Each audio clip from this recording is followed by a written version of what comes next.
இளைஞர்களின் இதய வீரர் சுவாமி விவேகானந்தர். பாகம் 4. ஸ்ரீ ராமகிருஷ்ணர். ஆன்மீக சிந்தனையில் ஒரு மிதுன் விரும்பி. பிறருக்கு இலக்கணம் வகுக்கும் முறையில் ஸ்ரீ ராமகிருஷ்ணர் பவதாரணி அன்னையின் பூஜையை நிகழ்த்தினார். மந்திரங்களும் வழிபாட்டு முறையும் இனிய பக்தி பாடல்களும் உள்ளத்து எழும் உயர்ந்த உணர்வுகளும் உலக அன்னையையும் உண்மை மைந்தனையும் ஒன்றிணைத்தன. பூஜையின் சாதாரண தேவைகளை மீறி ஸ்ரீ ராமகிருஷ்ணரின் பூஜை விளங்கியது. பூஜை இல்லாத நேரத்தில் அன்னையை பற்றிய தியானம் நடைபெற்றது. ஸ்ரீ ராமகிருஷ்ணர் பவதாரணியின் உருவத்தை கல் சிலையாக கருதவில்லை. உயிரும் உணர்வும் உள்ள அன்னையே அவள் என அறிந்து அவர் பேசுவார். உணவை வாயில் ஊட்டுவார், விசிறி வீசுவார். அன்னைக்கு மகன் புரியும் தொண்டாக அனைத்து பூஜை விதிகளையும் செய்வார். பூஜையின் வரட்டு இலக்கணத்தை மட்டும் அறிந்தவர்கள் அவரை பைத்தியம் என்றும் முறைப்படி பூஜை செய்ய தெரியாதவர் என்றும் குற்றம் சாட்டினர். ஆனால் மதுர் பாபுவோ உண்மையை உணர்ந்தவராய் இத்தகைய அர்ச்சகர் தம் கோவிலுக்கு கிடைத்தது தம் புண்ணிய வசமை என்று தெரிந்து கொண்டார். ஸ்ரீ ராமகிருஷ்ணனின் இறைபக்தி என்னும் பெருந்தீயில் காமம், பண ஆசை ஆகிய சாதாரண மனித குணங்கள் எரிந்து போயின. இறைவனை காண வேண்டும் என்ற ஆசையில் அவர் பெரும் துன்பமுற்றார். கோவில் மணி ஒலி கேட்டாலும், மாலை நேரம் வந்து நாள் முடிந்தாலும் இறைவியின் நினைவில் கதறுவார்.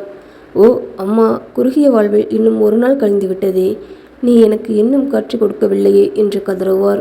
தன் முகத்தை அம்மன் சன்னதிக்கு முன் இருக்கும் மண்டபத்தின் தரையில் போட்டு தேய்ப்பார். ஒரு நாள் பரம்பொருளை காணாத உயிர் வாழ்க்கையே வேண்டாம், தனக்கு இந்த வாழ்க்கையே வேண்டாம் என்று அன்னையின் சன்னதியில் இருக்கும் வாளை எடுத்து தன் தலையை கொய்வதற்காக ஓங்கினார். பராசக்தி அருங்காட்சி தந்து அவரை வாழ்த்தினாள். உள்ளத்து உணர்ச்சி வேகத்தை தாங்க முடியாமல் ஸ்ரீ ராமகிருஷ்ணனின் உடல் நலிந்தது. அவரை பைத்தியம் என்ற வைத்தியம் தேவை என்றும் கருதி பல்வேறு சிகிச்சைகள் அளித்தார்கள் உடன் இருந்தவர்கள். ஆனால் அது தெய்வத்தை காணும் பித்து என்ற உரிய காலத்தில் உணர்ந்து கொண்டனர். திருமணம் செய்து வைத்தால் பைத்தியம் தீரும் என்று பெண் தேடலானார்கள். ஸ்ரீ ராமகிருஷ்ணனோ திருமணத்தை மறுப்பார் என்று பிறர் எதிர்பார்த்ததற்கு மாறாக பெண் தேடி அங்கும் இங்கும் போக வேண்டாம். ஜெயராம்பாடியில் வசிக்கும் ராமச்சந்திர முக்கோபாத்தியார் வீட்டில் மணப்பெண் எனக்காகவே வளர்கிறாள் என்றார். அப்பெண்மணியே தூய அன்னை சாரதா தேவி என்று பிற்காலத்தில் பெயர் பெற்ற சாரதா. அவளுக்கு அப்போது வயது 5. 1859ஆம் ஆண்டு ஸ்ரீ ராமகிருஷ்ணருக்கும் சாரதைக்கும் திருமணம் நடந்தது.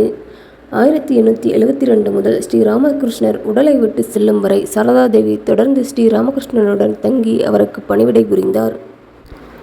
சுமார் 2 ஆண்டுகள் கமார்புகூரில் தங்கிவிட்டு ஸ்ரீ ராமகிருஷ்ணர் தட்சிணேஸ்வரம் திரும்பி வந்தார். இறை உணர்வில் ஊற வேண்டுமென்ற ஆசையால் தூக்கம் இழந்து புற வாழ்க்கையில் ருசி இழந்து அவர் தவித்தார். அன்னையின் தரிசனமும் ஆறுதல் மொழிகளும் கிடைக்கப்பெற்றார்.